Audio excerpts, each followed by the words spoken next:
Selamat malam, teman-teman semua. Perkenalkan, nama saya Yulia Novi Gabriela, mahasiswa semester 3, jurusan Manajemen Sumber Daya Manusia Aparatur, Politeknik Sialan Jakarta. Di sini saya akan mempresentasikan untuk tugas melakukan perekaman berupa perhitungan pretest dan uji hipotesis dengan menggunakan SPSS dengan instrumen yang memenuhi ukuran sampel, cara mengambil sampel, dan sesuai indikator yang tepat. Tugas presentasi ini saya lakukan untuk memenuhi ujian akhir semester mata kuliah Statistika Terapan dengan dosen pengampunya Ibu Dian Indriani, SPD MM. Sebelumnya, untuk NIM saya adalah 20-200-11-393. Baik, pertama-tama saya akan mempresentasikan tentang kuesioner yang sudah saya buat. Di sini saya sudah membuat kuesioner dengan judul Analisis Kualitas Pelayanan PT Kereta Api Indonesia terhadap kepuasan pengguna jasa kereta api listrik atau KRL. Dan di sini kuesioner yang saya buat itu sudah mendapatkan jawaban responden itu 34 responden. Bisa dilihat di sini 34 responden. Dan di kuesioner ini sebelumnya saya jelaskan tentang variabel X dan variabel Y-nya. Variabel X ya itu adalah kualitas pelayanan PT Kereta Api Indonesia, dan variabel Y-nya adalah kepuasan pengguna jasa kereta api listrik atau KRL. Dan di sini saya sudah memperoleh jawaban dari 34 responden, tapi nanti saya akan mengambilnya hanya 30 responden. Baik, langsung saja kita ke data Excel yang sudah saya buat. Ya, seperti dilihat di depan sini. Di sini ada yang tadi saya bilang variabel X-nya itu kualitas pelayanan dan variabelnya itu kepuasan pengguna jasa kereta api listrik KRL. Jadi di sini saya sudah buat data-datanya dari 30 responden. Ya, bisa dilihat. Dan di sini saya pertama menjelaskan tentang variabel dan indikator pertanyaan kuesioner. Jadi variabel ini ada X1, X2, X3, X4, dan Y1, Y2, Y3, dan Y4. Jadi di sini dari indikator ini variabelnya itu kita breakdown. Jadi saya jelaskan dulu tentang variabel dan indikator pertanyaan kuesioner. Yaitu pertama X1 itu saya breakdown pertanyaan jadi KRL komuter lain di setiap stasiun menyediakan informasi berkaitan dengan jadwal KRL. X2-nya itu petugas di dalam loket mampu melayani pengguna jasa layanan KRL dengan cepat. X3-nya itu petugas selalu menunjukkan rasa percaya diri dan sikap siap melayani dan membantu pelanggan. X4-nya itu kebersihan di dalam kereta dan di dalam stasiun. Dan di variabel Y1 itu ada indikator pertanyaannya, saya merasa puas dengan kinerja karyawan komuter lain. Variabel Y2 itu adalah pelayanan yang diberikan sesuai dengan keinginan dan harapan saya. Variabel Y3 itu ada kualitas layanan yang diberikan secara keseluruhan, membuat saya puas menggunakan KRL komuter lain. Variabel Y4 itu saya merasa yakin bahwa jasa transportasi KRL komuter lain yang terbaik. Baik. Di sini saya akan jelaskan tentang sudah ada responden ya pertanyaannya. Di sini X1, X2, X3, X4, Y1, Y2, Y3, dan Y4. Sebelumnya saya menggunakan data kuesioner ini dengan skala Likert. Di sini ada nama, sangat setuju itu saya singkat kodenya dengan SS. Value-nya itu 4. Setuju itu kodenya F dengan value-nya 3. Tidak setuju itu kodenya TS dengan value 2. Sangat tidak setuju itu saya singkat STS dengan value-nya 1. Nah, di sini saya akan jelaskan dari data-data responden ini, saya breakdown menjadi angka-angka begini. Ya, saya breakdown dari nomor X1, X2, X3, X4. Saya breakdown jadi Y1, Y2, Y3, Y4, dan total Y. Jadi, bisa dilihat di sini ada angka-angkanya ya, teman-teman. Jadi bisa dilihat di sini. Kayak contohnya, nomor 1 ini respondennya X1-nya setuju, X2-nya setuju, X3-nya sangat setuju, X4-nya tidak setuju, Y1 setuju, Y2-nya setuju, Y3 setuju, dan Y4-nya setuju. Jadi nanti sesuai dengan yang skala Likert ini ya, sangat setuju FS4, setuju F3, tidak setuju kode TS2, sangat tidak setuju itu 1. Jadi bisa kita lihat ini sini saya sudah breakdown jadi angka-angka. Kayak nomor 1 ini, angka 3 ini menunjukkan setuju, X2-nya ini 3 menunjukkan setuju, X4-nya ini menunjukkan sangat setuju, X4-nya ini 2 tidak setuju, dan di sini udah ada total X-nya ya, 12, jadi ini total dari X1 plus X4. Dan di Y1 ini nomor 3 ini setuju, nomor 3 setuju, Y3-nya 3 setuju, Y4-nya itu 3 setuju. Jadi sini ada total Y-nya juga 12. Jadi dari Y1 ditambah Y4. Jadi totalnya 12 ya. Jadi sama kayak yang nomor 2 juga ini sudah saya bikin skala Likert-nya jadi berupa angka atau data. Baik, di sini pertama langsung saja kita ke SPSS-nya. Di sini saya akan untuk menguji kuesioner saya dengan data yang sudah saya siapkan. Pertama, saya akan melakukan uji validitas untuk kuesioner yang sudah saya buat. Baik, pertama di variable view ini kita ketik dulu. Yang pertama itu X1, X1, X2, X3, X4, di bawahnya itu total, kita tulis total X, di bawahnya lagi Y1, di bawahnya lagi Y2, di bawahnya lagi Y3, di bawahnya lagi Y4, di bawahnya lagi kita tulis total Y. Baik. Setelah kita tulis begini, lalu kita kembali ke kolom desimal. Di desimal ini semuanya kita nolin saja ya, teman-teman.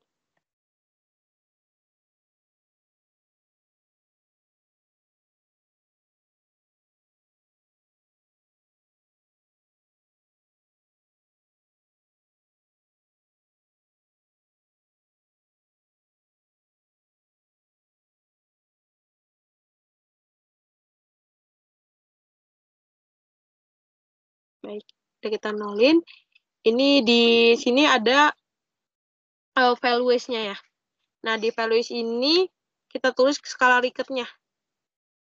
Jadi kita tulis kayak skala Likert yang kayak gini. Kita tulis skala Likert yang sangat setuju, setuju, tidak setuju, dan sangat tidak setuju.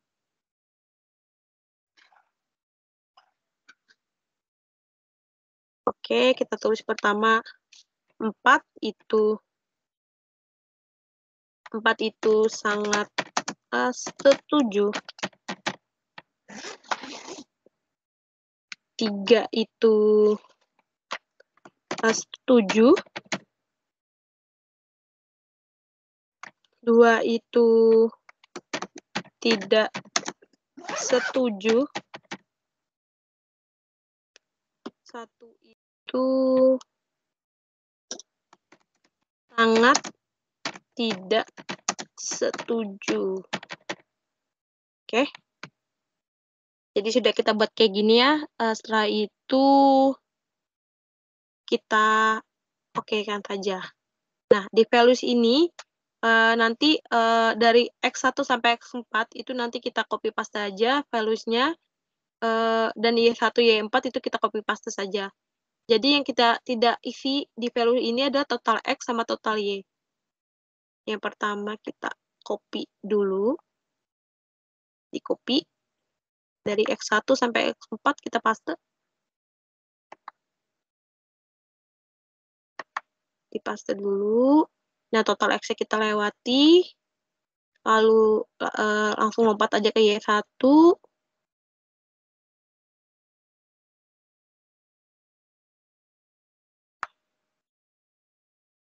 Oke, kalau sudah begini, total X-nya, total Y-nya juga nggak usah kita isi. Lalu di kolom array, ini kita center aja biar lebih rapih. Kita ganti dari left like ke center.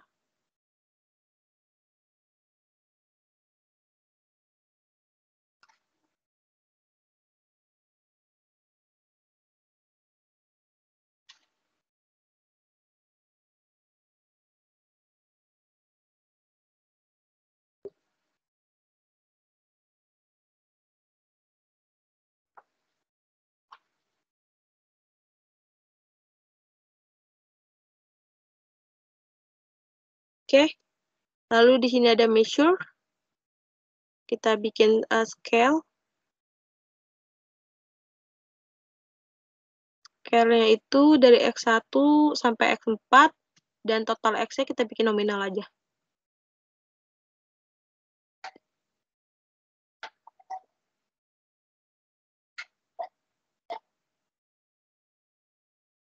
Total X-nya kita bikin nominal. Oke, jadi sudah jadi begini ya teman-teman. Kalau sudah, kita langsung ke data view saja. Nah, langsung tampilannya begini ya, X1, X4, total X, Y1, Y2, Y3, Y4, total Y. Setelah itu, kita langsung ke data Excel lagi, ini kita copy aja. Untuk data yang sudah saya buat, baik, kita copy aja ya. Dari X1 ke total X, sampai bawah. Ini kita copy sampai 30 responden ya. Yang sudah disiapkan, di Ctrl C aja. Lalu kita masuk ke data SPSS-nya, ke data view. Dari X1, kita copy nyampe ke 30 responden. Oke, Ctrl V. Oke. Setelah itu, kita copy lagi dari Y1 ke totalnya, balik lagi ke data Excel-nya. Ini dari kolom Y1 sampai ke total Y yang paling bawah. Sampai 30 responden. Di Ctrl C. Lalu di sini oke, sampai 30. Ctrl V. Baik, kalau sudah, ini datanya sudah kita copy paste ya. Jadi semuanya sudah masuk ke sini. Langsung saja kita uji validitas dengan buka analisis, baru correlate, baru bivariate. Oke. Nah, di sini kan di kolom sebelah kiri itu ada X1 sampai total Y. Nah, ini kita pindahin aja ke kolom sebelah kanan. Semuanya kita pindahin.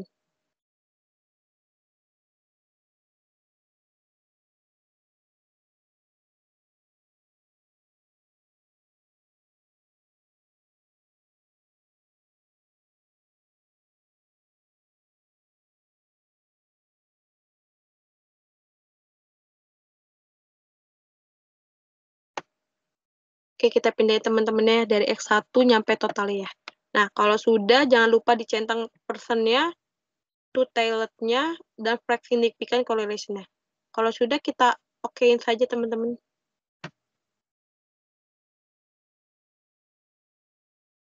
Oke. Langsung ya, kebaca datanya ya.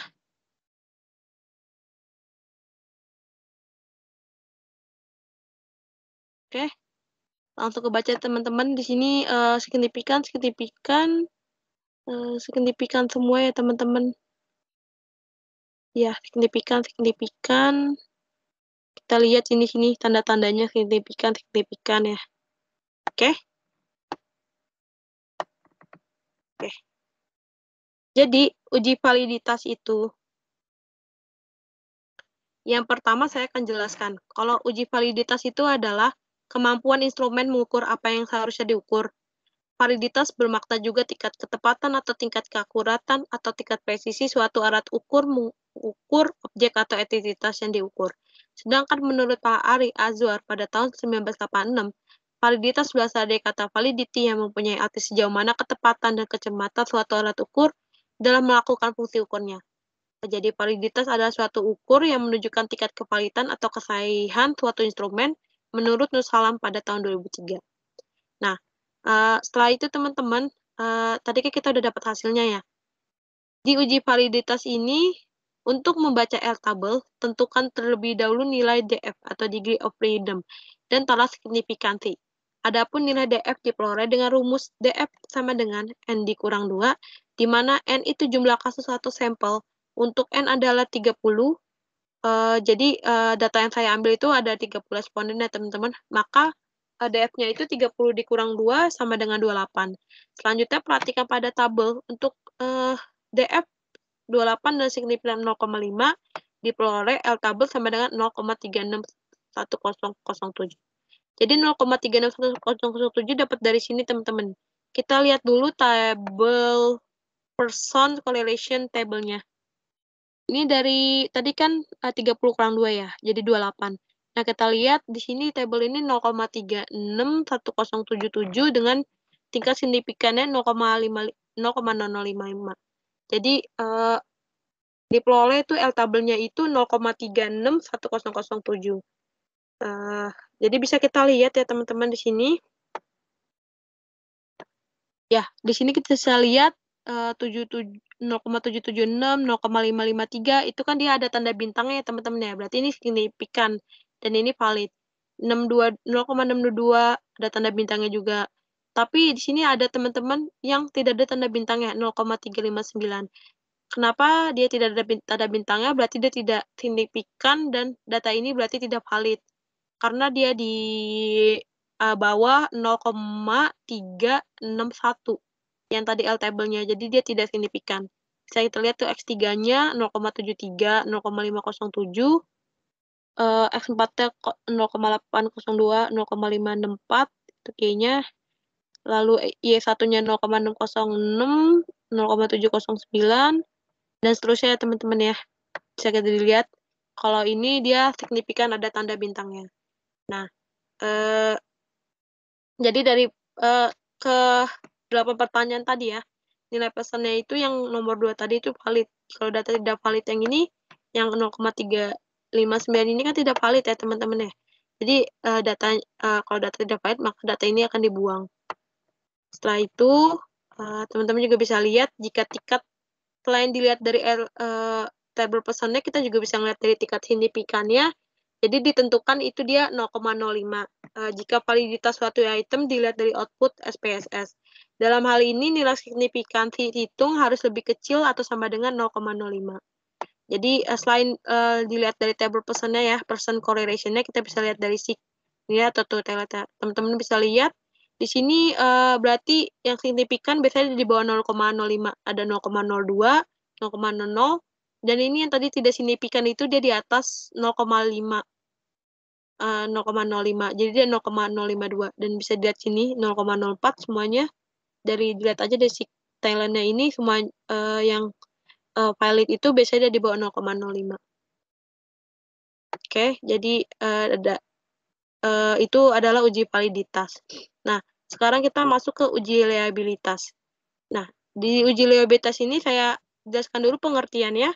Uji reliabilitas itu dilakukan untuk mengetahui seberapa jauh hasil pengukuran 2 kali atau lebih terhadap gejala yang sama dengan menggunakan alat pengukuran sama. Menurut para ahli Sugiono pada tahun 2014 pada halaman 121, reliabilitas adalah sebagai berikut. adalah instrumen yang bila digunakan beberapa kali untuk mengukur objek yang sama akan menghasilkan data yang sama. Nah, di uji reliabilitas ini kita akan memakai Alpha-Cronbach.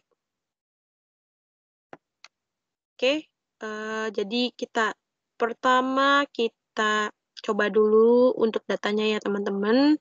Kita balik lagi ke SPSS ya. Balik lagi ke SPSS, ke data view ya teman-teman. Sekarang kita akan uji reliabilitas. Apakah data ini atau kuesioner ini reliable atau tidak. Pertama itu di scare, baru di reliability analysis kita pilih.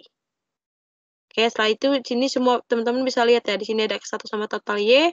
Dari kolom sebelah kiri kita pindahkan ke kolom sebelah kanan. Semuanya kita pindahin ya teman-teman.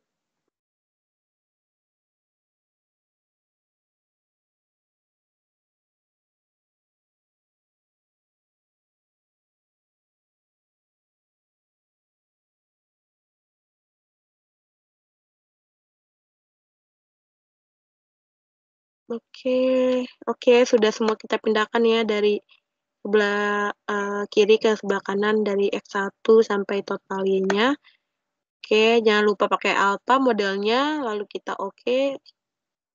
Oke, langsung dapat hasilnya teman-teman. Di sini kita bisa lihat hasilnya 0,868 dengan data 30 ya, teman-teman. Nah, di sini kita kasih penjelasannya dulu dari oke. Nah, bisa kita lihat di sini untuk uji reliabilitas. Tadi kan hasilnya 0,868 ya, teman-teman. Pertama, uji reliabilitas itu kuesioner dinyatakan reliable jika kuesioner tersebut menghasilkan hasil pengukuran yang bersifat ajak pada saat dilakukan pengukuran ulang. Kuesioner ini dinyatakan reliable jika hasil uji reliabilitas dan atas kuesioner menunjukkan nilai Alpha-Cronbach lebih dari 0,6. Nah, setelah kita hitung R-hitungnya, itu dia 0,868. Berarti kan lebih dari 0,6 ya teman-teman. Jadi bisa dinyatakan bahwa data di kuesioner ini reliable. Jadi bisa dilakukan pengukuran secara berulang kali. Oke, setelah uji reliable baru saya akan menguji kuesioner ini dengan uji hipotesis korelasi. Nah, untuk pengertiannya sendiri, uji hipotesis korelasi ini merupakan analisis korelasi sederhana digunakan untuk mengukur derajat keratan hubungan dan mengetahui arah hubungan antara dua variabel penelitian. Menurut para ahli Lin, Marshall, Wharton, pada tahun 2008, pengertian analisis korelasi menurut mereka adalah sekumpulan teknik untuk mengukur hubungan antara dua variabel. Gagasan dasar dari analisis korelasi ini adalah melaporkan hubungan antara dua variabel. Nah, untuk uji hipotesis korelasi sendiri, yang pertama itu, analisis korelasi sederhana digunakan untuk mengukur derajat keratan hubungan dan mengetahui arah hubungan antara dua variabel penelitian. 2. Derajat hubungan keratan tersebut akan dinyatakan dengan nilai koefisien korelasi atau R. Simbol R digunakan untuk koefisien korelasi sampel sebagai penduga bagi koefisien korelasi populasi. 4. Simbol R2 atau S yang melambangkan koefisien determinasi. Dan dalam kuesionernya ini ada X sama dengan kualitas pelayanan PT Kereta Api dan Y kepuasan pengguna jasa kereta rel listrik atau KRL.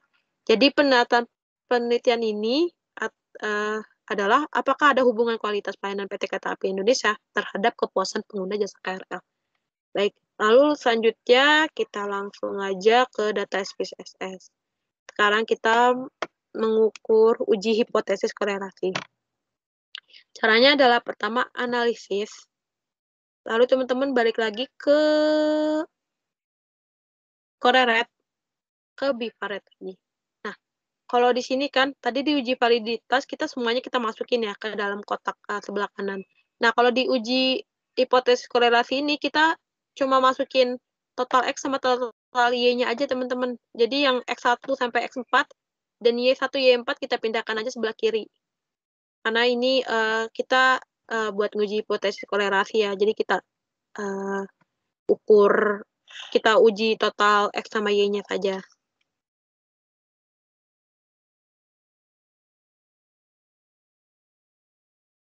Oke. Oke. Oke, ini sudah ya teman-teman, jadi di variabel sebelah kanan itu ada total X sama total Y. Nah, jangan lupa nih teman-teman dicontreng untuk correlation coefficient-nya, contreng percent, test of signifikannya, contreng two-tailed, dan break significant correlation. Nah, langsung kita coba running aja ya teman-teman, kita okein. Oke, langsung dapat datanya ya teman-teman.